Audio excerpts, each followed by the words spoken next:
ሰበር መረጃ ውድ ቻና ቤተሰብ ተከታታዮች ፋኖ በዛሬው ዕለት ተፈራርሟን የሰላም ስምምነቱም ከአረጋ ከበደ ጋር ጨርሷል ማለት ነው። በሰላም እንኳን ደስ አላችሁ። በአማራ ብሔራዊ ክልላዊ መንግስትና በአማራ ፋኖ ህዝባዊ ድርጅት መካከል ዘላቂ ስምምነት በዛሬው ዕለት ተፈራርመዋል። በአማራ ብሔራዊ ክልላዊ መንግስትና በአማራ ህዝባዊ ድርጅት አማራ ፋኖ ህዝባዊ ድርጅት ብሎ በሰየሙት መካከል የዘላቂ ስምምነት ተፈርሟል። ስምምነቱ የአማራ ክልል ርዕሰ መስተዳድር አረጋ ከበደና የአማራ ፋኖ ህዝባዊ ድርጅት መካከል ካፒቴን ማስረሻ ሰጤ ተፈራርሟ ነው። ውይይቱና ድርድሩ በአፍሪካ ህብረት እና በኢጋድ አደራዳሪነት ሲካሄድ እንደቆየን የተገለጸው ርዕሰ መስተዳድሩ አረጋ ከበደ ባስተላለፉት መልእክት ዛሬ ክልላችን ህዝብ የመጀመሪያ ትልቅ ሰላም ኩነት የተካሄደበትን ቀን ነው ብለዋል። ግጭት አሸናፊም ተሸናፊም የለም፣ ከሰላም ሁሉም ያተርፋል። ስምምነቱ ለሰላም ወዳድ ህዝባችን ትልቅ እፎይታን ይሰጣል ነው ያሉት።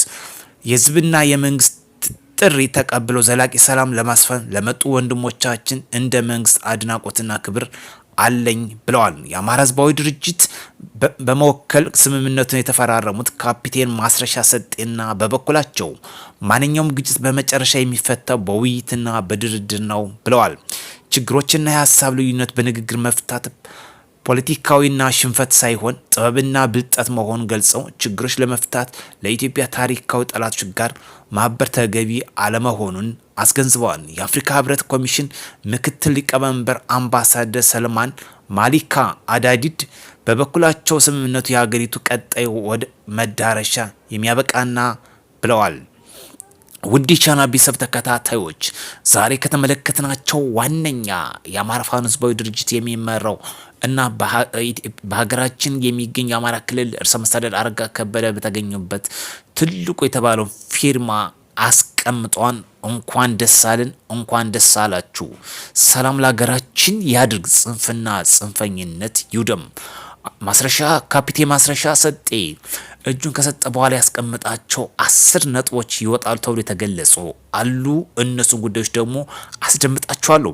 ዛሬ የአማራ ክልል ብሔራዊ መንግስት በሰጠው መግለጫ መሰረት እንግዲህ ትልቅ የተባለውን ፊርማ በዛሬ ዕለት የአፍሪካ ኢጋድ በተገኘበት እንግዲህ የተፈራረሙት ጉዳይ ነው።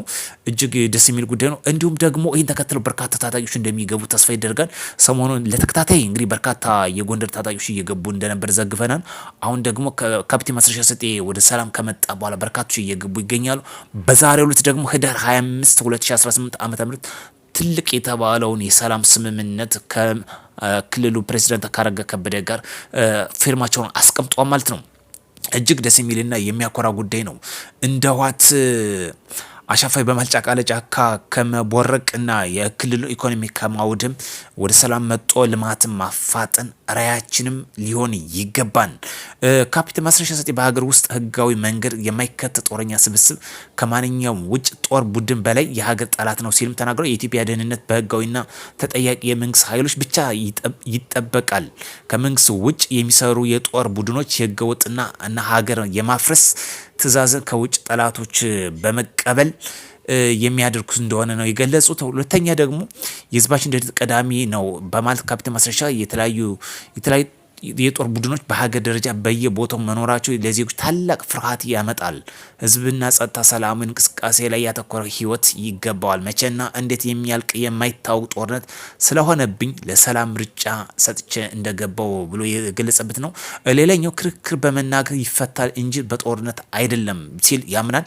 በዲሞክራሲያዊ ሀገር የሀሳብ ልዩነት በድምጽ በውይይትና በህጋዊ መንገድ ይፈታል፣ በዘመቻ አይደለም አለ።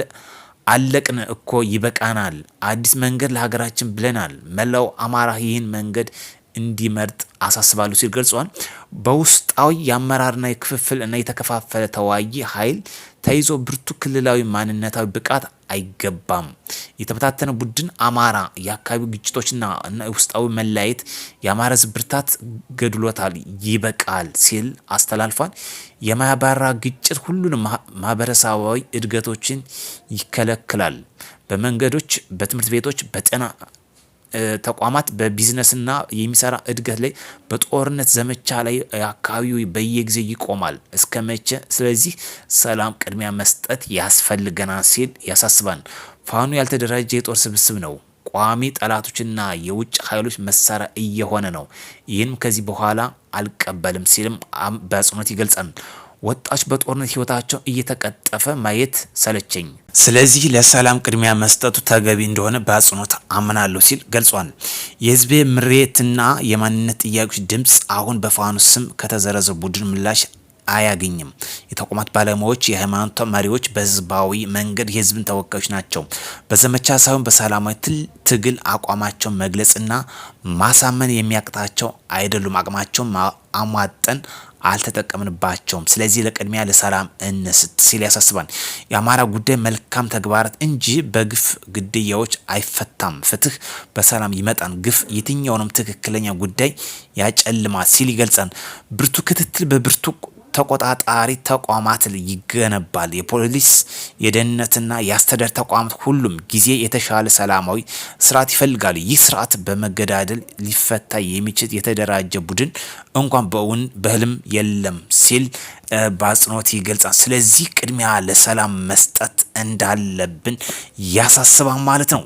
በዛሬው ዕለት እንግዲህ ትልቅ የተባለውን ሰላም ስምምነት እንግዲህ ካፒቴን ማስረሻ ሰጤና የአማራ ክልል ፕሬዝዳንት አቶ አረጋ ከበደ በተገኙበት እንዲሁም የኢጋድ መሪዎች በተገኙበት ትልቁ ፊርማ አስቀምጧል ማለት ነው። በተለይ የአማራ ፋኖ ህዝባዊ ድርጅት እንደ መሪም እንደ አመራርም ዋና ቀዳሚ ሆኖ ተዋናይ ሆኖ ሲሰራ የነበረው ካፒቴን ማስረሻ ሰጤ መንግስት ያቀረበለትን ሰላም ድርድር ከተቀበለ በኋላ በድርድሩ መሰረት ባስቀመጣቸው ነጥቦች መሰረት በንግግር በድርድር ችግራቸውን ፈተው ወደ ሰላማዊ ህይወት የሚሻገርበትን ብሎም የአማራ ክልል የጦርነት ቁጭት የሚያገኝበትን ዛሬ ህዳር 25 2018 ትልቁ የተባለው ፊርማ አስቀምጧን። ሰላም ለሀገራችን ያድግ፣ ጽንፍና ዘረኝነት ይውደም።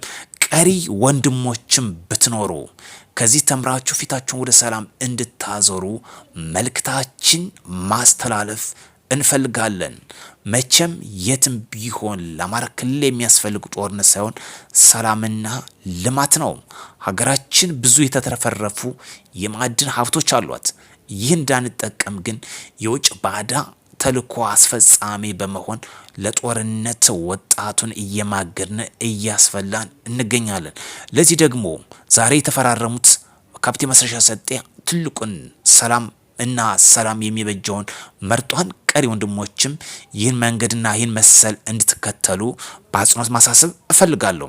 ዛሬ እንኳን ደስ አላችሁ፣ እንኳን ደስ አለን። ሀገራችን ብሎም ክልላችን የጦርነት ድምጽ የማንሰማባት ሰላም ሀገር ለመፍጠር የሀሳብ ልዩነትን በሰለጠነ መንገድ የሚፈታበት በንግግርና በውይይት ብቻ ነው። በጦርነት መቼም የማይፈታ ነገር የለም። ስለዚህ የሚፈታው ችግሮቻችን በውይይት ነው። ውድ ቻናል ቤተሰቦች መልካም ምሽት።